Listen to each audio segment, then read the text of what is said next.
Welcome to the Landscaping Podcast. My name is Joel Barnett and I'm your host. And today's episode is the 31st of the Instagram lives that we've done. Got 9 questions in today.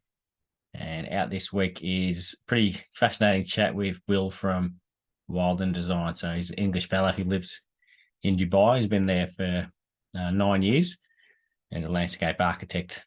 So, and got a pretty cool philosophy about the way he designs things. So that was a pretty cool chat with him. So that's out at the moment. The first question is from XXL saying, what gaps, if any, do you experience between designers/designing and landscapers/landscaping? A pretty good question. So the first thing that comes to mind when from a landscaper's point of view is heights. So that's the landscape design specifying the heights. So it's a tricky thing to work out.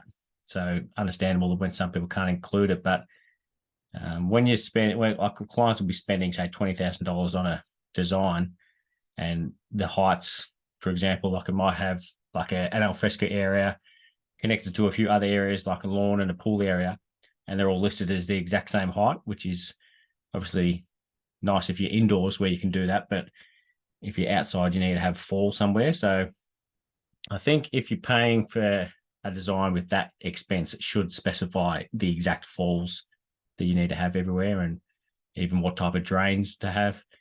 Like we did a design that had a big concrete area, and it didn't say where it was supposed to drain or what sort of drain you were going to have. Because if you've got a big rectangle and you want it to fall to a drain point, it's obviously important specifying what type of drain you're going to have in that, because you don't just want to get a black plastic lid type of drain. So it'd be good if designers include that kind of detail.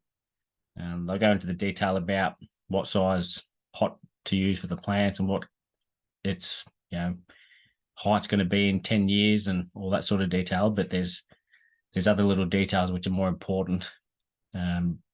So they're little things like that. But a lot of designers aren't going to know that sort of thing unless someone tells them. So you can't expect everyone to know everything, because I'm sure that there are a lot of gaps that a designer experiences from a landscaper's point of view as well. Mostly that would just be doing pretty basic stuff like executing the design, how they wanted it done and how they've drawn it. So it's a pretty simple thing to do, but you'd be surprised how often a landscaper will do something different to what's on a plan, and then that can change the look of a design. So it goes both ways, the miscommunications between the two. What other things would there be? Gaps between designers and landscapers. It could be what's the word I'm looking for? The ability to be able to achieve some of the things that get designed. So some things are very easy to draw, but when it comes to constructing it, it's a completely different kettle of fish. So things like that, if the designer, if you're not 100% sure if something is achievable, it's worth contacting a landscaper who you've worked with before and just ask the question before you're submitting a design like that.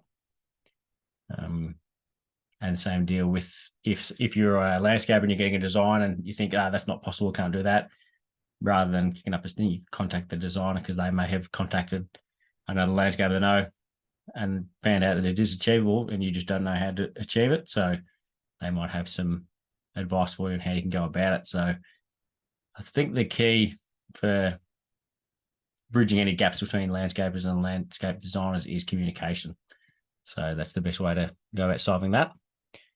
Cascade Landscapes said, what's one thing popular in the industry that you hate? For example, I hate sandstone.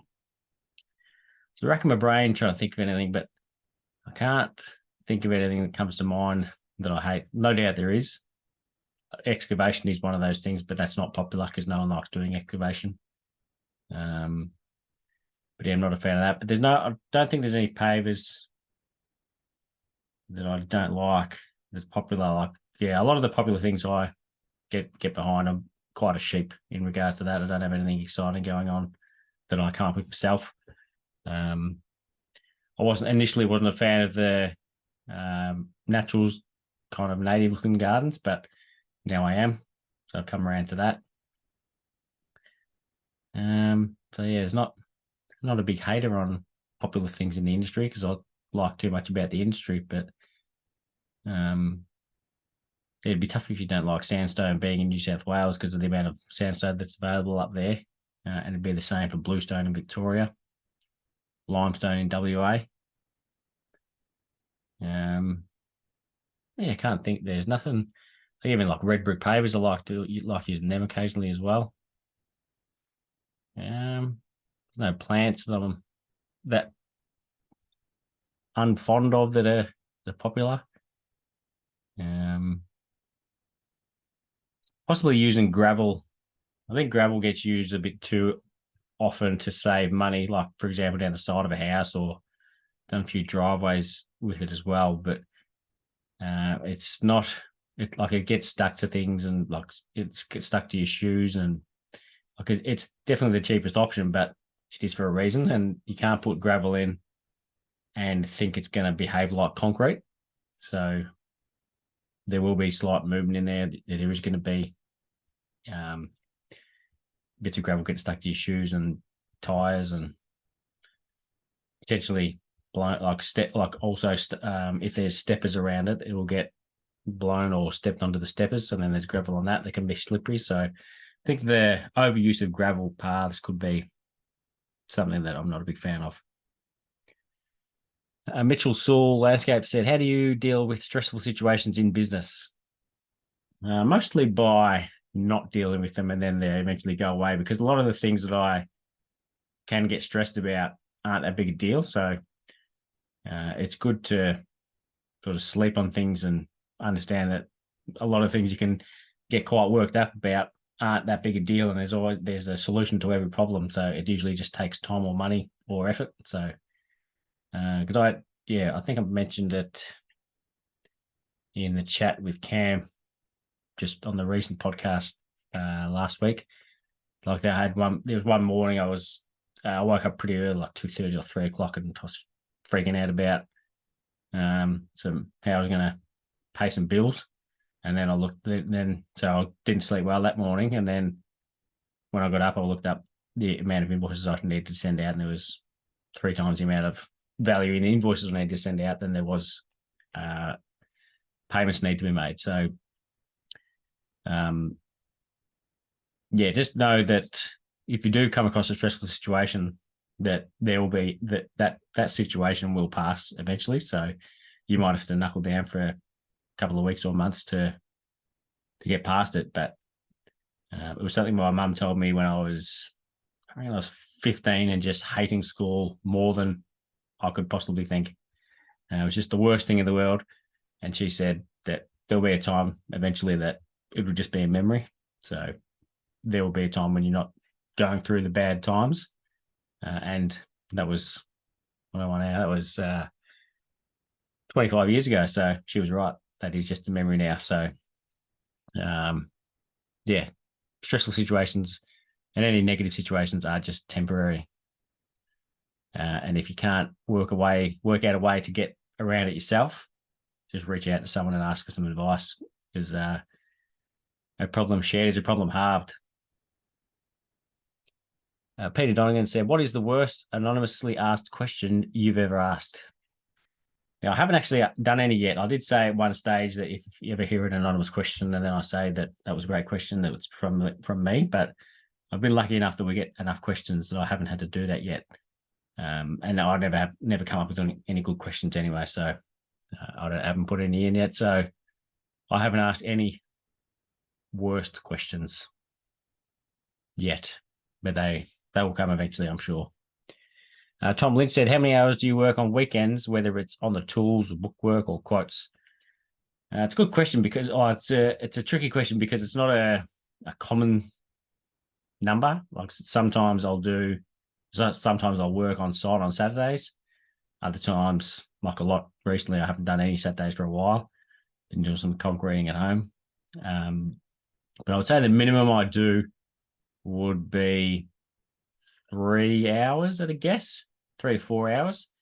But that does include doing the podcast episode, like editing the podcast. So that takes up probably 2 and a bit hours at least a week. So, but I do that before the family gets up and after they go to bed. So it's not, it doesn't eat into any family time So yeah, it's the times when I do work is when we're not going to be doing anything else anyway. I don't live our life around work. It's the other way around. I work around living our life. And it's a lot easier to do that when you're more established in business. Like when you're in the first, 3 to 5 years of the business, you just got to work your ass off and make things happen. And sometimes you don't want to work on the weekends, but you just have to get things done. But then once you get more established and more experience and get better at running a business and quoting properly so that you're making money, then you can have a bit more flexibility on when you do have to and not have to work. And then some people actually don't even work Fridays, let alone the weekends. So, but again, it's if you're someone who freaks out about working on weekends, just don't work on weekends. All the work will wait. But I'm not someone who it bothers me too much. It doesn't eat away at me. A lot of the times when I've got stuff I need to get done during the week, like book work, I'll think I'll do it on the weekend. But then the week comes around, I can't be bothered, so I don't do it, and I just do it on a Monday or Tuesday or Wednesday, whenever you can next get to it. So don't stress too much about stuff you don't get done on the weekends, but because you can always get up early in the morning if you want to. It depends on what type of person you are, if you're a morning or night person, but I'm very much a morning person. So I could do an hour and a half of work in the morning and I'll get the same amount of work done, like probably 3 hours on the weekend. So you're just a lot more efficient first thing in the morning, that I am anyway. So do what's best for you. Sanctum Landscape said, what's the best way to cut porcelain pavers?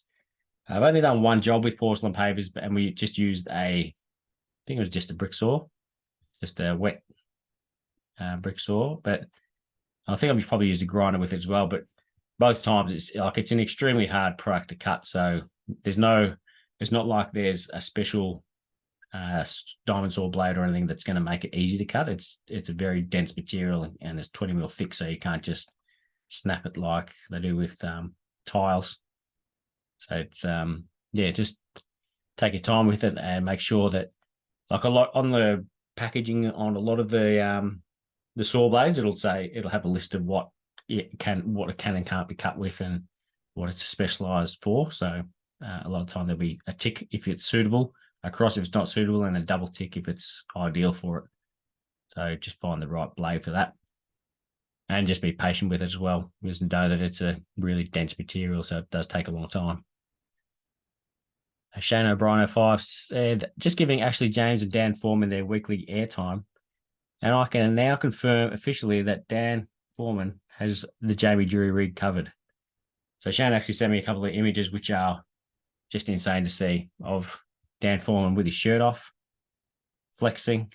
And it is, the head was cut off, so I'm not 100% sure it was him because he had a six-pack and he definitely did have Jamie Drury's rig covered. So that is actually a good time if you, because 99% of the people who listen to this will be hearing it on the Thursday, which means that the Melbourne Home Show is on this weekend.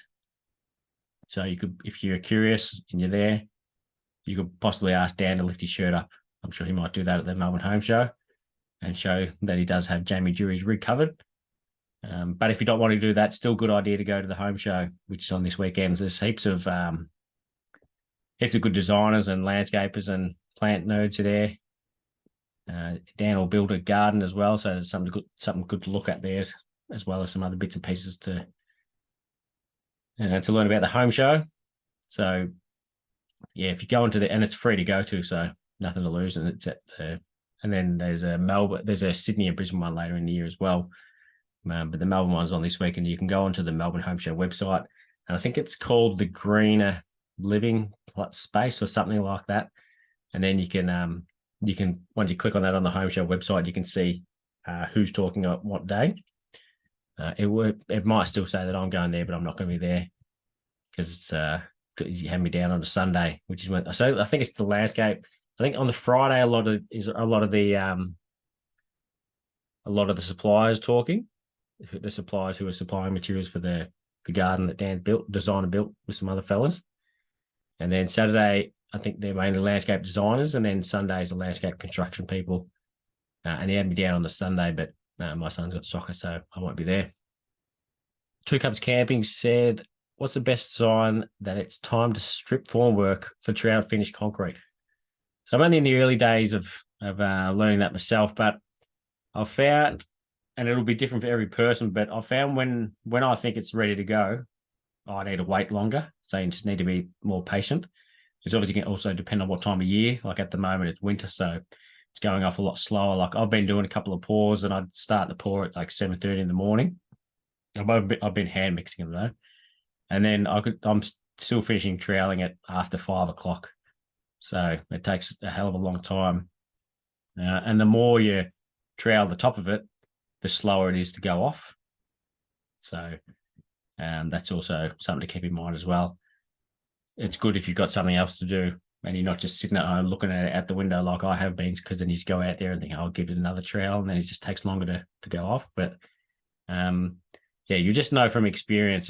There's no magic time or magic thing to look for to know when it's ready to strip the face. You just got to know from experience. So the first one I ever did was way too early.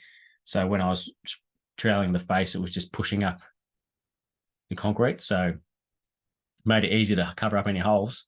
That's because it was too wet. So it's usually a fine balance, because when you take the formwork off, there'll be some little air holes there.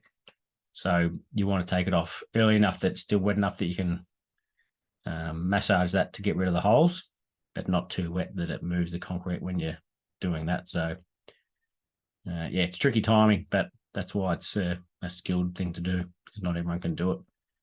So yeah, the best thing to do is to, and like I said, I've done the pours myself in terms of mixing it. So I've got the sand, cement, and aggregate and mix it all myself.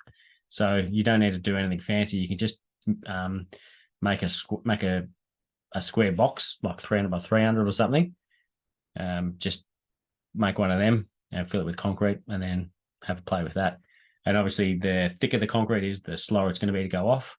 Also, the substrate makes a difference. I did one of my pours on top of a concrete porch, so there was no crushed rock or anything underneath it. So it went off a lot slower because there was nowhere for the moisture to go. So it all had to come up through the top. There was nothing sucking out the moisture from the bottom. So the substrate is going to make a difference. So if you're using plastic underneath, that'll slow it down as well. So it's good to do those things in summer, to put plastic underneath and make it slower, so that it's not, because if the quicker it dries out, the quicker it's going to crack. But yeah, just set up some formwork and then start practicing. That's the best way to understand how it's going to feel before it's ready to go, before it's ready to strip. And the last question for tonight is from Matt Minchin. He said, can I lay crazy paving on a compacted road base and mortar bed, or does it have to be on concrete? You certainly can. It depends on what type of finish you're going with and what situation it is. So if you do it on a crushed rock base or road base and mortar, the only thing you can't do with great certainty is grouting that, like using a cement grout. You could use, because there's going to be some slight movement, so that any slight movement is going to crack the grout. The pavers, you might not notice the pavers moving at all, but because two different pavers are going to be moving at slightly different moments, the thing that connects those two, which is the the grout, that's going to crack. So you could use like if you've got some tight joints, you could potentially use like a paving sand if it's got the silica in there, so that it kind of sets. Or you could use, if your joints are bigger, you could go with like a fine gravel in between it. But yeah, so it's a bit tricky. But if you're doing steppers, absolutely no need to do it on concrete. If you're putting plants in between, like a dichondra or some type of ground cover, you can definitely do it on crushed rock. So depending on the situation, there's been times when I've seen it done on a crushed rock and it was grouted as well, and there was no cracking. So it is possible to do that without movement, but you're obviously going to get a lot more chance of movement if you're doing a crushed rock base than concrete. So yeah, I definitely recommend that. But it also, yeah, it depends on the position that's going in. Like if it's down the side of the house, you could just do it on a crushed rock base and put gravel in between it potentially. But yeah, again, it depends on the size of the joins between the pavers. That was the last question for tonight. So thank you very much for everyone who submitted a question. And as I said, don't forget to head down to the Melbourne Home Show this weekend. I think the 25th, 6th, and 7th. And Will from Wild and Design is this week's episode, and it's a fascinating fella. So yeah, thank you very much, everyone, again, and we'll talk to you soon.